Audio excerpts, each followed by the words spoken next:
Perkenalkan, nama saya Nathanael Gia, NIM 190155201020. Video kali ini presentasi materi pemrograman berorientasi objek. Pengertian pemrograman berorientasi objek. PBO itu dalam bahasa Inggris Object Orientasi Programming, singkat OOP, merupakan paradigma pemrograman yang berorientasikan pada objek. Semua data dan fungsi di dalam paradigma ini dibungkus dan klasifikasi atau objek-objek. Objek orientasi programming lebih fokus kepada manipulasi objek. Kenapa? Karena semua orang programmer harus mempelajari objek oriented programming. Bahkan seorang programmer yang tidak pernah bekerja dengan objek orientasi programming harus mempelajarinya juga. Hal ini dikarenakan pada suatu hari nanti semua bahasa pemrograman akan menambahkan kemampuan object oriented programmingnya pada bahasa yang digunakan.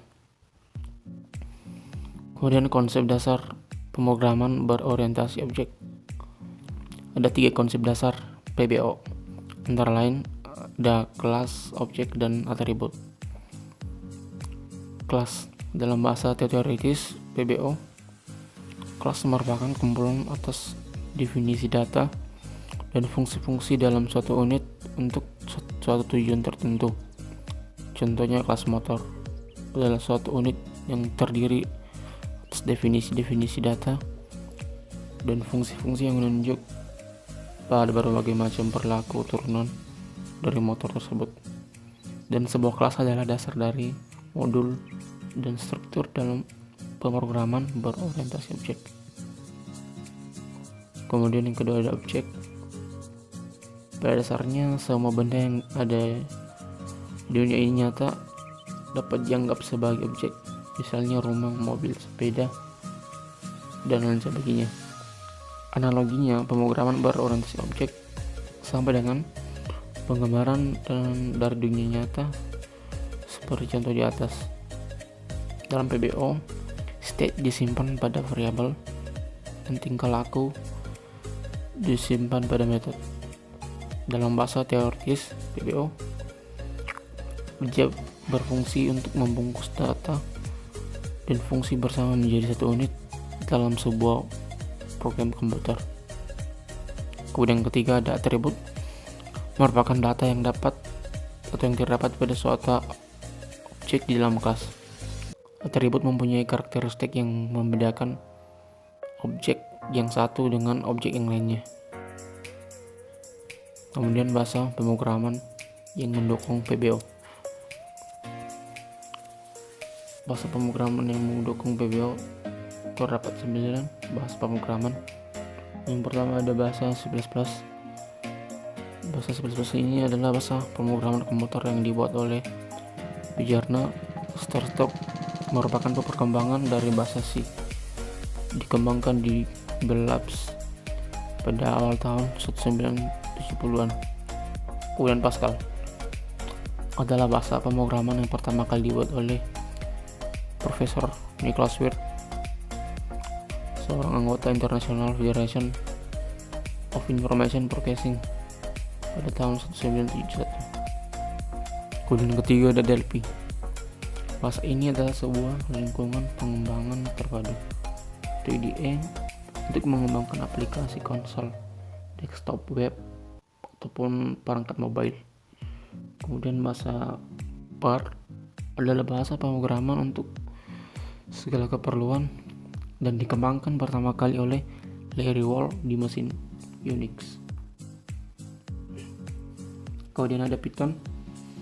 Python ini bahasa pemrograman interpretif multiguna dengan filosofi perancangan yang berfokus pada tingkat keterbacaan kode.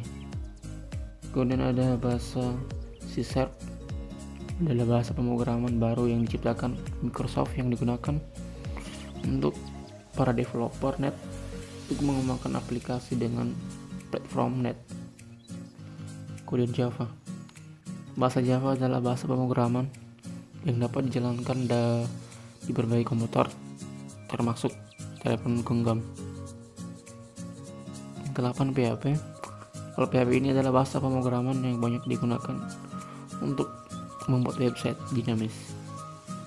Dan yang 9, bahasa Visual Works Pro, yaitu bahasa pemrograman berorientasi objek dan prosedural keluaran dari Microsoft. Kemudian ciri-ciri pemrograman berorientasi objek. PBO memiliki 3 karakteristik, yaitu ada enkapsulasi atau encapsulation, powerisan, dan polymorphisme. Yang pertama, enkapsulasi. Enkapsulasi yaitu pengemasan data dan fungsi dalam wadah bernama objek yang dikenal dengan sebutan pengapsulan atau juga pengkombinasian suatu struktur dengan fungsi yang memanipulasi untuk membentuk tipe dan data yang baru. Kemudian yang kedua ada pewarisan. Pewarisan merupakan sifat dalam bahasa pemrograman berorientasi objek yang memungkinkan sifat-sifat dari suatu kelas diturunkan ke kelas lain. Atau bisa juga mendefinisikan suatu kelas dan kemudian menggunakannya untuk membangun hierarki kelas turunannya. Kemudian yang ketiga ada polymorphisme. Dari segi bahasa, polymorphisme berarti bentuknya banyak. Di dalam PBO, polymorphisme merupakan suatu konsep yang menyatakan sesuatu yang sama dapat memiliki berbagai bentuk dan perilaku yang berbeda. Itu juga memberikan satu aksi untuk satu nama yang dipakai bersama pada hierarki kelas. Baik, sekarang masuk pada contoh program. Di sini saya punya program PBO dengan menerapkan 3 karakteristik. Karakteristiknya enkapsulasi, inheritance, dan polymorphisme. Yang pertama, untuk enkapsulasi, sini saya membuat kelas removing dengan private string tombol nomor dan public. Membuat fungsi set tombol nomor dengan i tipe data integer dan value tipe data string. Kemudian get tombol saya buat tipe data string, kemudian tombol nomor untuk return. Dan untuk ini, untuk in main-nya seperti ini. Ruang tamu deklarasikan dengan set tombol, dia akan memanggil fungsi set tombol di atas. Kemudian 0 ini untuk tipe data integer yang tadi, dan channel ini untuk, dan channel PBO ini untuk tipe data string, kita mengisi sendiri. Di sini saya buat PBO. Kemudian seterusnya sama, saya buat di sini saya buat enkapsulasi dan informatikan bohongan. Kemudian ini untuk menampilkannya nanti, set tamu get tombol nomor 1 sampai seterusnya diurutin di atas. Ini untuk enkapsulasi. Kemudian masuk pada inheritance. Di sini sifat inheritance yang mempunyai kelas kotak dengan protected, yang mempunyai integer p dan l. Kemudian publicnya semua fungsi input data dan tampil data. Dan bagian ini untuk input dan data, user yang akan mengisinya nanti untuk input data. Kemudian yang ini untuk tampilan datanya. Kemudian masuk kelas yang kedua, kelas persegi panjang. Public kotak, dia akan memanggil fungsi public kotak yang di atas tadi. Kotak ini dia memanggil ini data-data ini. In luas void membuat fungsi input persegi panjang dan tampilannya nanti. Oke, begini ini untuk penginputannya saya membuat rumus p kali l. Kemudian tampilannya dia akan menampilkan hasil dari sini nanti begini. Nah, untuk integernya saya akan mendeklarasikan persegi panjang dengan pp titik, dia akan langsung menampilkan fungsi input persegi panjang yang di atas tadi. Kemudian yang kedua dia akan untuk tampilannya. Oke, itu untuk inheritance. Kemudian masuk pada polymorphisme. Pada bagian ini saya membuat kelas bidang, protected, in lebar dan tinggi. Saya membuat publicnya bidang dengan A sama dengan 0 bertipe data integer, dan B sama dengan 0 bertipe data integer. Kemudian saya buat pernyataan lebar sama dengan A dan tinggi sama dengan B. Dan virtual inverse ini untuk masukkan luas bidang dengan 0. Dia akan menampilkan nanti luas bidang 0. Kemudian masuk pada kelas segitiga, publik bidang.